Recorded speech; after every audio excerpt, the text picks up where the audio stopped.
ಇವತ್ತು ಮಾಂಟೇಶ್ ನಗರದಲ್ಲಿ ಒಂದು ಫೈರಿಂಗ್ ಇನ್ಸಿಡೆಂಟ್ ಆಗಿದೆ. ಸೊ ಇದರಲ್ಲಿ ಈಗ ಸದ್ಯಕ್ಕೆ ನಮ್ಮ ಪ್ರಿಲಿಮಿನರಿ ವಿಚಾರದಲ್ಲಿ ನಮಗೆ ಒಂದು ಸುದ್ದಿ ಬಂದಿದೆ. ಸೊ ಇವತ್ತು ಅವರು ವಿಕ್ಟಿಮ್ ಅವರು ಪ್ರಣೀತ್ ಅಂತ ಅವರು ಫ್ರೆಂಡ್ ಮನೆಗೆ ಅವರು ಹೋಗಿದ್ದಾರೆ. ಇದು ಎಲ್ಲ ಊಟ ತಿನ್ನಲಿಕ್ಕೆ, ನಾನ್ ವೆಜ್ ತಿನ್ನಲಿಕ್ಕೆ ಅವ್ರ ಫ್ರೆಂಡ್ ಮನೆಗೆ ಹೋಗಿದ್ದಾರೆ.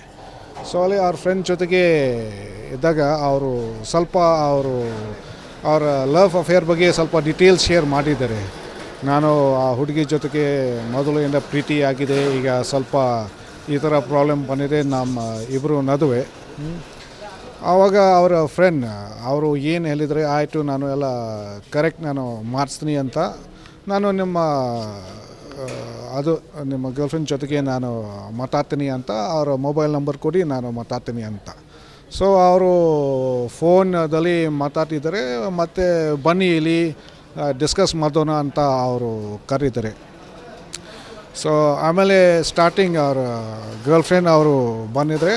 ಮತ್ತು ಆವಾಗ ಇಬ್ಬರು ಸ್ವಲ್ಪ ಮಾತಾಡ್ತಿದ್ದಾರೆ. ಆವಾಗ ನಡುವೆದಲ್ಲಿ ಸ್ವಲ್ಪ ಮಾತಾಡ್ತಿದ್ರೆ, ಹಾಗೆ ಮಾತಾಡ್ತಿದ್ದಾರೆ. ಕೆಲವು ನಿಮಿಷ ನಂತರ ಮತ್ತೆ ಅವರ ಬೇರೆ ರಿಲೇಟಿವ್ ಅಲ್ಲೇ ಬಂದು ಮತ್ತು ಯಾಕೆ ನೀವು ಈ ಥರ ಮಾಡಿದ್ರಿ ಅಂತ ಸ್ವಲ್ಪ ಗಲಾಟೆ ಆಗಿದೆ. ಗಲಾಟೆ ಮಾಡುವಾಗ ಮತ್ತೆ ಒಬ್ಬ ಆರೋಪಿ ಅವನು ಪಿಸ್ತಲ್ ತೊಗೊಂಡು ಫೈರ್ ಮಾಡಿದ್ದಾನೆ. ರೌಂಡ್ಸ್ ಅಂದರೆ ಈಗ ಅದು ನಮ್ಮ ಟೀಮ್ ಈಗ ಸ್ಪಾಟ್ ಹೋಗ್ತಾ ಇದ್ದಾರೆ. ಅದು ಸ್ವಲ್ಪ FSL ಅದು ಸ್ವಲ್ಪ ಚೆಕ್ ಮಾಡಬೇಕು ಎಷ್ಟು ಆಗಿದೆ ಅಂತ.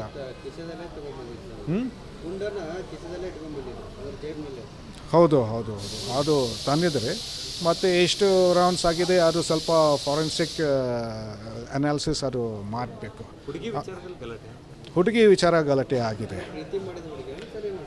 ಹೌದು ಅಂದರೆ ವಿಕ್ಟಿಮ್ ಯಾರು ಇದ್ರಲ್ಲ ಅವರು ಇನ್ನೊಬ್ಬರು ಹುಡುಗಿ ಜೊತೆಗೆ 4 ವರ್ಷದಿಂದ ಒಂದು ರಿಲೇಷನ್ಶಿಪ್ ಇದ್ದಾರೆ.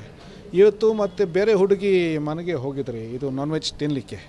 ಸೊ ಇದು ನಾನ್ ವೆಜ್ ತಿಂದಿದ್ದಾಗ ಅವ್ರ ಫ್ರೆಂಡ್ಗೆ ಅವರು ಸ್ವಲ್ಪ ಈ ಥರ ಹೇಳಿದರೆ, ನನಗೆ ಬಹಳ ಅಂದರೆ ಬೇಜಾರಾಗಿದ್ದೀನಿ ಅಂತ. ಅವರು ಕೇಳಿದರೆ ಯಾಕೆ ಬೇಜಾರಾಗಿದ್ದಾರೆ, ಎಲ್ಲ ನನ್ನ ಲವ್ ಲೈಫ್ ಈ ಥರ ಆಗಿದೆ ಅಂತ.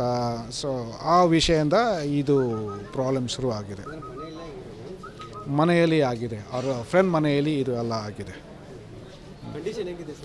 ಕಂಡೀಷನ್ ಈಗ ನಾನು ಡಾಕ್ಟರ್ ಜೊತೆಗೆ ನಾನು ಮಾತಾಡಿದ್ದೀನಿ. ಅವರ ಬಾಡಿನಲ್ಲಿ ಯಾವುದು ಬುಲೆಟ್ ಇಲ್ಲ. ಸೊ ಇದು ಲೆಫ್ಟ್ ಥೈ ಮೇಲೆ ಅದು ಹಿಟ್ ಆಗಿದೆ. ಸೊ ಅದಕ್ಕೆ ಕಂಡೀಷನ್ ಸರಿ ಇದೆ. ಇಲ್ಲಿ ಹಾಸ್ಪಿಟಲಲ್ಲಿ ಟೀಮ್ ಆಲ್ರೆಡಿ ಈಗ ನಾನು ಮಾಡಿದ್ದೀನಿ.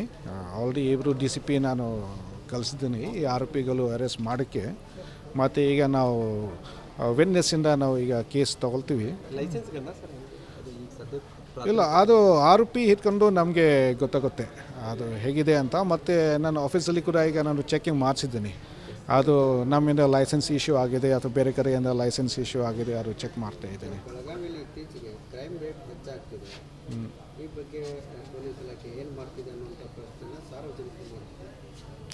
ನೋಡಿ, ಅದು ವಿಷಯ ಬಗ್ಗೆ ನಿಮಗೆ ಗೊತ್ತಿದೆ. ಈಗ ನಾವು ಎಲ್ಲ ನೈಟ್ ರೌಂಡ್ಸ್ ಮಾಡುವಾಗ ಕೂಡ ಇದು KP ಆ್ಯಕ್ಟ್ ಕೇಸಸ್ ಸಾಕಷ್ಟು ನಾವು ಬುಕ್ ಮಾಡಿದ್ವಿ.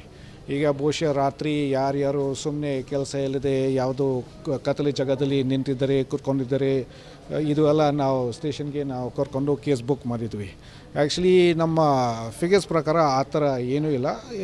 ಹೋದ ವರ್ಷ ಎಷ್ಟು ಕೇಸಸ್ ಆಗಿದೆ ಅದಕ್ಕಿಂತ ಆ್ಯಕ್ಚುಲಿ ಈಗ ಕಮ್ಮಿ ಆಗಿದೆ. ನ್ಯೂಸ್ ಫಸ್ಟ್ ನಿರ್ಭೀತಿಯಿಂದ ನಿಮ್ಮ ಪರವಾಗಿ.